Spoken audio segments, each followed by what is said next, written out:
එපිට ප්‍රශ්න හෝ ආපදා ආවම අපි හැමෝටම හදවත කඩා වැටෙනවා වගේ දැනෙනවා. කම්පනයට පත්වෙනවා. ඒත් අපි මේකෙන් ගොඩ එන්නේ කොහොමද? අපිට දුක් කම්කටොළු ගොඩක් තියෙනවා.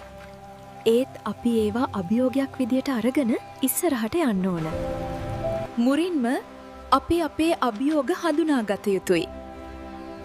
ගෙය පිරිසිදු කිරීම, පාසල් පොත් සොයාගෙන නැවත පාඩම් කිරීම සහ ව්‍යාපාරය නැවත ආරම්භ කිරීම අසීරුයි. නමුත් ඒවා කළ හැකි. දෙවනුව අපි එම අභියෝග හඳුනාගෙන ඒවා කුඩා කාර්යයන් වලට කඩා දැමිය යුතුයි.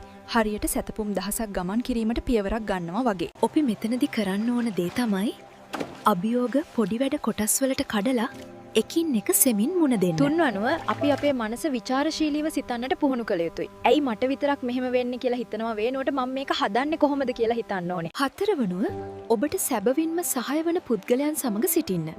ඔයට ගැටලුවක් ඇති විට වැඩිහිටියෙකුගෙන් අසන්න. අපිව විවේචනය කරන දහස් ගණනක් හිටියත් අපිට අවංකවම ආදරය කරන සහ උදව් කරන සිය ගණනක් ඉන්නවා.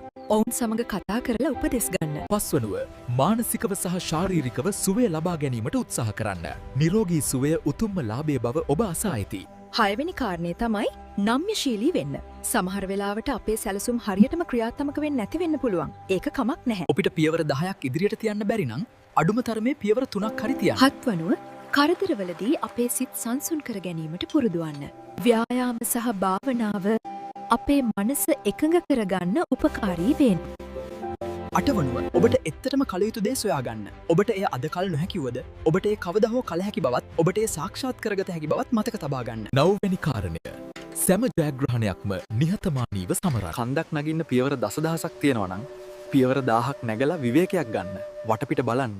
ඒත් දිගටම යන්න අදිෂ්ඨාන කරගන්න. දසවෙනි කාරණය කරදර අප සැමට උරුමවීම වළක්වන්නට අපට බැහැ. ඔබ දන්නා පරිදි අයිස් දිය කරන උතුරන වතුර බිත්තරයක් පවා ශක්තිමත් කරයි.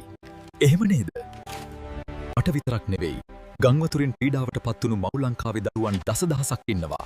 මමත් ඒ අයගෙන් එක්කෙනෙක්. අපි එකට නැගිටිමු.